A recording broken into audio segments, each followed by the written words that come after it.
We come now to the final lecture on the great principles of science. This has been an epic journey. We've surveyed all sorts of scientific principles, from atoms to stars, planets, and life. I want to end on a slightly different note.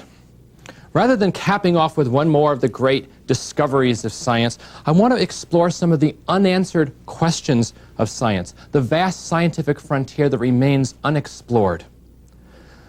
Yet there is a great principle of science here, and that is that no one can predict what we don't know, we don't know.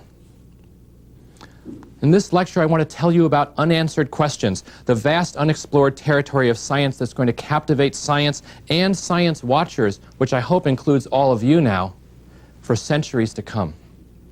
I'll illustrate the excitement of modern research by focusing on two amazing topics. The first, developmental biology, how life arises from a single cell, and then the search for extraterrestrial intelligence. Is science really an endless frontier? Some of you may have read the shocking and sad news that today's scientists might be the last of a dying breed. Science, we are told, is nearing its twilight, the victim of its own success. There's an eager pack of science watchers, led by science journalist John Horgan, who would have us believe that the end of science is at hand. We are nearing a time, he says, when all the great laws of nature will have been deduced. Everything of significance that can be learned about the natural world will have been learned. The gist of Horgan's claim is this: there are only so many things to know in the universe, he says. Some of the great mysteries, such as the nature of consciousness, the ultimate structure of matter, the extent of the universe, these can never be solved by observational science, he claims. Scientists may engage in a fruitless pursuit of these problems, but their work's going to be more of an untestable philosophical speculation than science. As for the rest of what we don't know, each discovery brings us closer to closure. J.J. Thomson discovered the electron, so you can check that off the list. Evolution by natural selection, earthquakes by plate tectonics, nuclear reactions, electromagnetic radiation, DNA. Soon, we're going to know it all. It's rubbish. Such facile claims ignore the nature of the scientific process and the character of the questions that science attempts to answer. The trouble is that Horgan's well-publicized claims are more than just a harmless literary exercise. By casting doubt on the future vitality of science in stylish prose, he runs the risk of creating a self-fulfilling prophecy. After all, why should the public support science? Why should they pay tax dollars for research if nothing of interest is left to discover? And of course, the end of science makes a great soundbite. William Harvey, who was the 17th century English physician who discovered the nature of the blood circulation, spoke for today's researchers and scientists when he said, quote, "All that we know is still infinitely less than all that remains unknown." The key to understanding why science is an endless frontier lies not in cataloging all the things we know, but rather in recognizing the vast amount of what remains unknown, the unanswered questions of science. There are countless profound, deep, fascinating questions that await scientists of this and of future generations. And I thought I'd conclude this series of lectures with a look at a couple of these great questions. I recently had the opportunity to conduct a survey of scientists for MIT's Technology Review, and I asked them to identify the biggest unanswered questions in their own fields. I was fascinated by the results. By far, the largest group placed questions about the mind at the top of their list. The mind, the brain, the nature of consciousness. Here we see a continuum of questions. Now, some of these, like what is a memory, are at the easier end of the questions and actually amenable to scientific research. But the question, what is consciousness, is probably right now beyond science. It's hard even to come up with an operational definition of consciousness, much less figure out a way to study it as a physical phenomenon. Now, physical scientists counted scientific mysteries about the nature of gravity at the top of their list. What is gravity? Where does it come from? What is the underlying physical principle that causes gravity to happen? They also were very interested in the nature of time. What is this strange dimension of time in which we experience one direction only, from the past to the future, never the other way? Where does time come from? How does it fit into the context of physical laws? And then there were the social sciences. Social science is something I've ignored in this lecture series, but it would be great to have a teaching company come up with the great principles of social science, because there are many important questions about the social sciences. The inevitability of war, for example. The rules of economics. The best way to raise a child. Most of their questions were steeped in moral and ethical considerations that are beyond the natural sciences and the scientific method. And then there are pressing questions related to human needs, increasing the food production, understanding Earth's global climate, curing disease. Let me look at just two of the great unanswered questions. And the first of these is developmental biology. One of the greatest mysteries of life is how the fertilized egg, a single cell, a microscopic object, can become a complete human being. How does this developmental process occur? From that single first cell, you get a wide variety of specialized structures composed of many different kinds of cells, hundreds of different kinds of cells in the human body. Every part of our body, every limb, every organ, every cell has its own astonishing developmental story to tell. As the first cell divided again and then again and again, primitive structures start to appear. The head, the gut, the legs, the heart. They take on their unique identities, while new generations of cells play specialized roles of blood and bone, of brain. How can this happen? Perhaps no other question in science could have a more complex or lengthy, complete answer. To document and describe the countless individual steps that yield a single fly, that is, the rough bristles of its legs, the regimented facets of its eyes, the tracery of its wings, it would require thousands of thick volumes, each richly illustrated, each dense in the jargon of genetics. If you're interested in this question, by the way, there is a wonderful book which gives you a sense of the field. It's called The Making of a Fly by Peter Lawrence. And even that introduction has incredible amounts of dense detail to just give you a feeling of how complicated this subject might be. For a human being, the volumes might number in the millions. And we are still a long way of knowing what goes in a book like that. Developmental biology is a peculiar sort of science. It's almost impossible to track the genetic pathways of development when everything goes right. Humans develop much too slowly, and the ethics of embryo research are much too touchy to make any sort of progress in studying our own species and how we develop. For this reason, developmental biologists hoping to learn how humans form when everything goes right concentrate their efforts on much more primitive, fast-breeding organisms in which something goes wrong. Developmental biologists, for example, subject flies to radiation or chemicals to make mutants. You get bizarre mutant flies with extra eyes or deformed wings. Sometimes they have legs sticking out of their heads where antennas should be. And these provide an intellectual goldmine for these researchers. They match the deformities with specific mutated genes.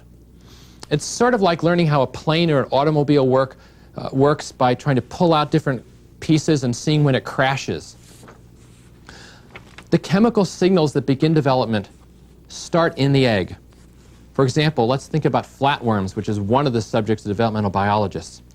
Flatworms, the first egg cell division always results in a larger cell at one end of the egg and a smaller cell in the rear.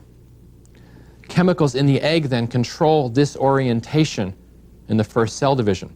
But the egg can't control development forever.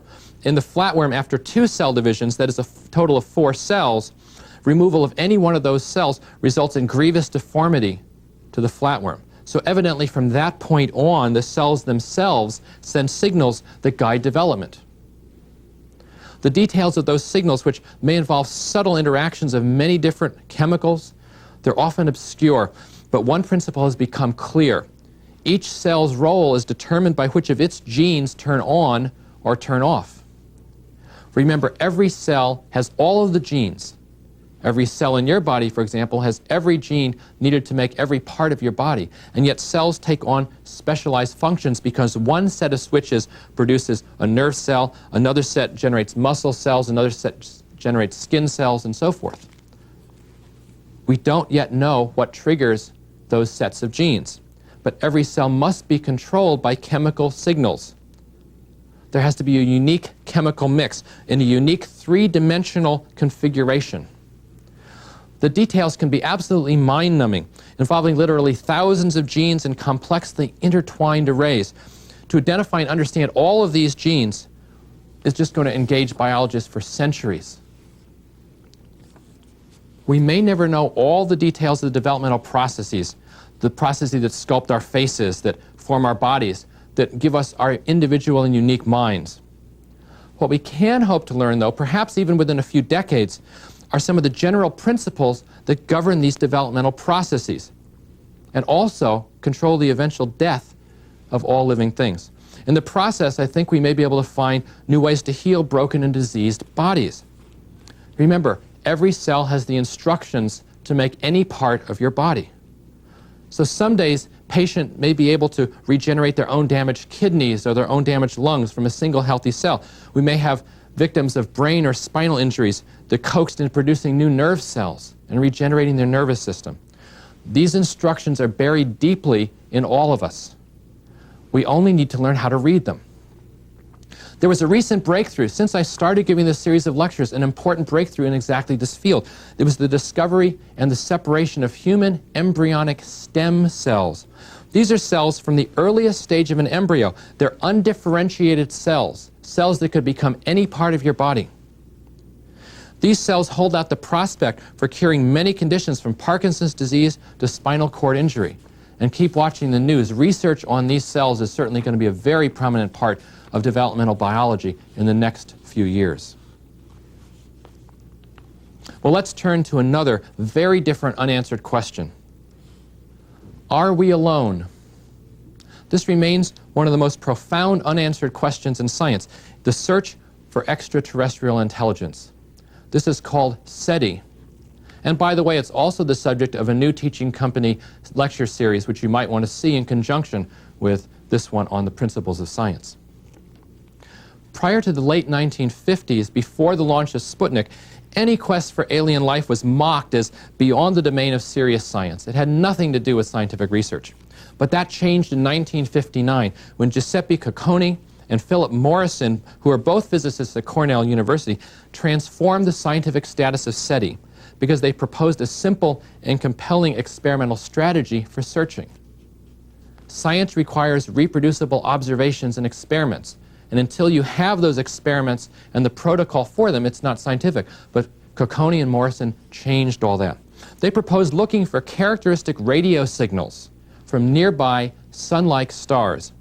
They based their argument on the intriguing possibility that a scientifically advanced alien society might have established a radio signal beacon in the hopes of attracting our attention. In powerful prose, they concluded their first article in follows. And let me give you this quote. "We therefore feel that a discriminating search for signals deserves a considerable effort.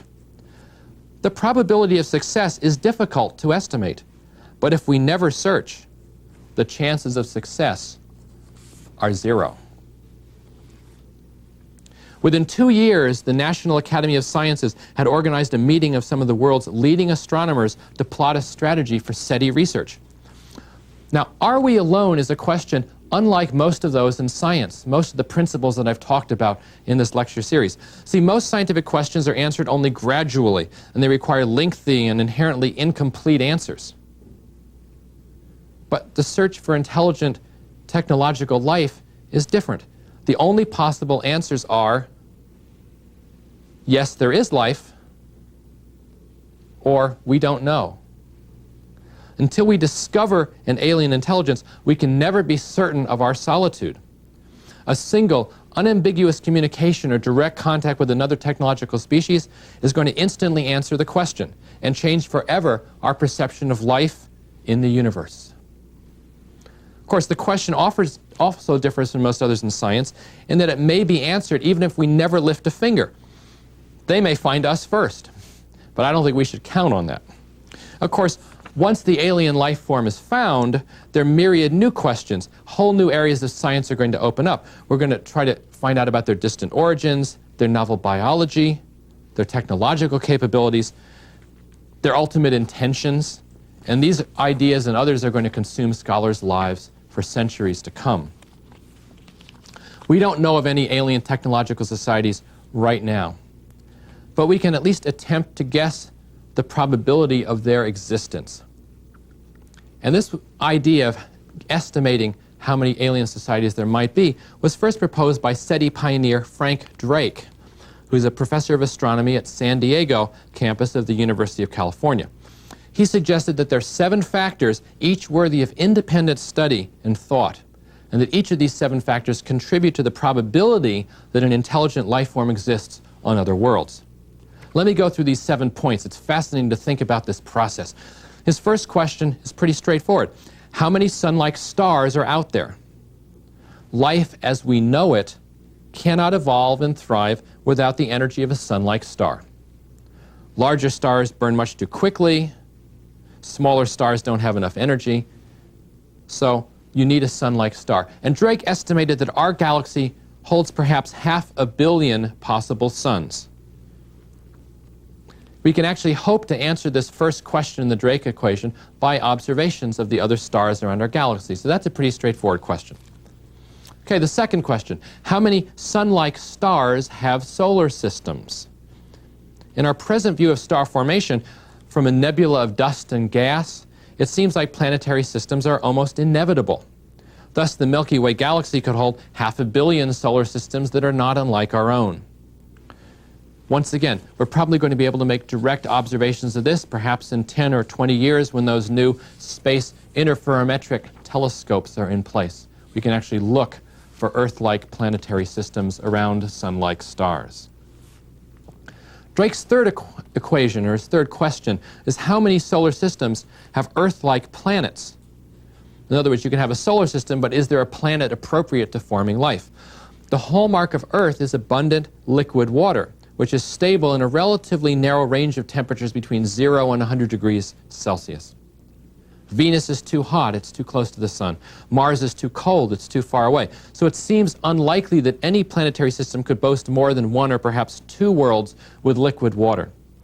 Nevertheless, the number of Earth-like planets orbiting sun-like stars in our galaxy may be in the hundreds of millions. Again, direct observation in perhaps 20 years could answer that question. And then we come to a more philosophical question, one that's more difficult to answer. What fraction of Earth-like planets have life? Here, scientists are quite strongly divided. One articulate and persuasive group argues that life is a likely outcome of simple chemical reactions, as I've described to you. That chemical evolution is a standard, it's just a normal chemical process that occurs on virtually any planet that has water and appropriate carbon-based molecules available. But other scientists suspect that life is extremely rare, if not unique to our planet. One way we may be able to tell this is to look for direct observations of oxygen in the atmosphere of Earth-like planets. If we can actually detect oxygen, perhaps with telescopes in 20 or 30 years, then we may be able to say whether life is common on other worlds. It's also possible that laboratory experiments will produce life, and that would also give a strong indication. Well, these first 4 questions are quite answerable by current or projected scientific technologies. But now we come to much more speculation in the 5th, 6th, and 7th of the Drake questions. He asks, how often does life lead to intelligence? And here it's strictly a matter of opinion. Several kinds of animals, including whales and chimpanzees, octopi, display considerable learning ability. For example, you can put an octopus in one tank and have it learn to manipulate levers and arms to get food. An octopus in an adjacent tank can be watching its companion and learn just by watching what the first octopus has experimentally decided to do. That's intelligence. It may not be at the level of human intelligence, but it's still quite surprising. The thing is, if intelligence has evolved more than once on our own world, it might be reasonable to assume that intelligence is the kind of emergent property that occurs whenever multicellular life occurs. So maybe intelligence is common, but we just don't know yet. The sixth question, will intelligent life forms attempt to communicate with us? Well, intelligence guarantees neither the desire nor the ability to communicate across the vastness of space. If our planet had been entirely covered by oceans, for example, or if life had never ventured forth on land, there's no guarantee that any species could have developed radio. It's possible that there could be intelligent species that merely wish to communicate with themselves in a more of an art form rather than in a technological way. We just don't know. And the seventh and last of Drake's questions is the most speculative of all. How long do advanced societies remain communicative? And there are a couple possible reasons why a society that develops advanced communications might not do this for long. It's possible that radio communications become obsolete. They're replaced by some other technology, for example, fiber technologies, so that radio waves are no longer broadcast into space. It's possible that alien cultures, wary of extraterrestrial invaders, maintain strict radio silence. It's also very possible that advanced civilizations inevitably destroy themselves.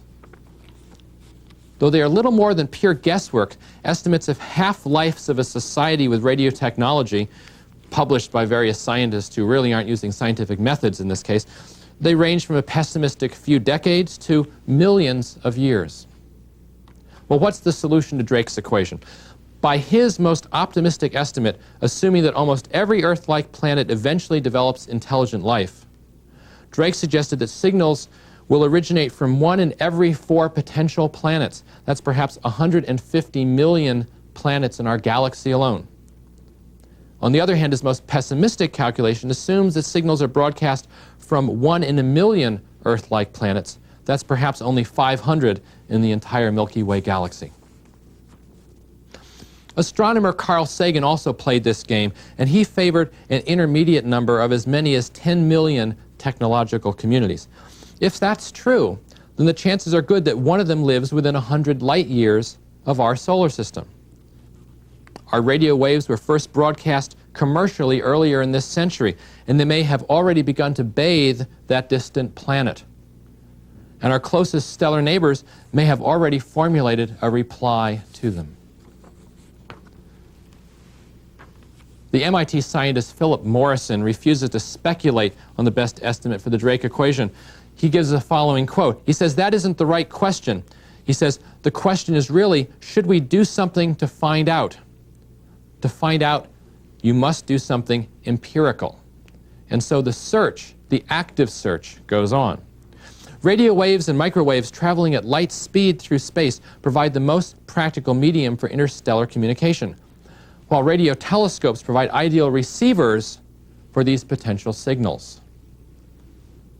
SETI scientists suspect that the communications that we get from an intelligent species are going to be absolutely unambiguous. There's not going to be any question. Perhaps it's going to be a sequence representing prime numbers, 1, 2, 3, 5, 7, 11, 13, in a series of short pulses repeated over and over again to get our attention. Then they might send a binary message of coded dots and dashes that could convey basic information about the senders and about their home world. The central problem that confronts SETI scientists is where and how to search for such a signal. This is a huge problem. There are 3 different radio broadcast variables that you have to match. First, you have to find the direction to the source. You have to find the right place in the heavens to point your radio telescope. You have to have the frequency of that signal. And that frequency might be shifted slightly by red or blue shifts. So you have to adjust for that. And then you have to have your sensitivity correct. You have to see the intensity of that source above all the background noise. There's a staggering number of possible combinations. It makes the SETI effort something akin to searching for a needle in a cosmic haystack. There have been lots of efforts, and NASA began funding, but they discontinued its funding for SETI in the early 1990s. SETI research has then been carried on by other organizations, primarily sponsored by private groups, such as the Planetary Society. It's still a long shot, but think what it would mean to find an extraterrestrial intelligence. Think how that would change our perception of ourselves and the nature of the universe. I've come to the end of these lectures, but I want to leave you with one final great principle. You can think of this as a 61st principle, kind of a bonus principle. And that is that the frontier of science is endless. Even the most cursory view of today's most compelling scientific questions promises centuries of research, centuries of adventure and discovery, centuries of excitement that you and your children and their children can share. There's so much we don't know. Even after centuries of labor, by most estimates, we've only identified 1 or 2% of all the living species on Earth today. We've sampled only the thinnest outer skin of our planet. We've described only a few of the 80,000 or more proteins that our bodies produce. We now know all of the 100 or so stable elements of the periodic table, but the number of possible combinations of these elements is, for all intents and purposes, infinite. We have yet to answer mysteries like the dark matter question, the astonishing origin of life, the unimaginably complex development of you and me from a single cell. There are 1,000 other questions, both asked and as yet unasked. And we've observed only a tiny fraction of the billions and billions of galaxies that litter the cosmos, each of which has billions upon billions of stars with billions upon billions of planets. Many of those could have life as well. Even if a tiny fraction of other stars support life, then there are just countless billions of other living worlds out there waiting to be discovered. We are learning so much that we didn't know before. Even since I began giving this lecture series, there have been incredibly exciting discoveries in the news. Let me just tell you about a couple of these. They've discovered element 114. They've synthesized element 114, so the periodic table is now expanding beyond 112. They discovered that gamma ray bursts in the skies are now tied to individual visible places, brightening places in the universe. So they've now tied gamma ray bursts to visible spots for the first time. They've also discovered now that the universe at very, very large scales may be relatively homogeneous through studies of the distribution of galaxies. And these discoveries go on and on. You just have to keep looking at the newspapers week by week, and you'll be able to share in these discoveries. I want you to think for a moment about all the things that you and I don't know about the natural world. There are, of course, all sorts of things that we know we don't know about other worlds, about life's origins, and I've articulated some of those. But we can't even begin to imagine how much we don't know we don't know. Just 50 years ago, when Vannevar Bush described the endless frontier of science, no one had imagined lasers or buckyballs, transfer RNA, quasars, plate tectonics. The list goes on and on and on. And none of us can possibly foresee the discoveries of the next half century, nor can we imagine the new questions that are going to drive scientists of future generations. The more our knowledge grows, the more we realize how much we don't know. We almost certainly have yet to ask and recognize many of the most profound questions that we could ask about the universe. The true measure of scientific progress is thus not so much a catalog of the questions that we can answer, as it is a list of the questions that we've learned to ask. And for as far ahead as anyone can foresee, there will be no end to those questions.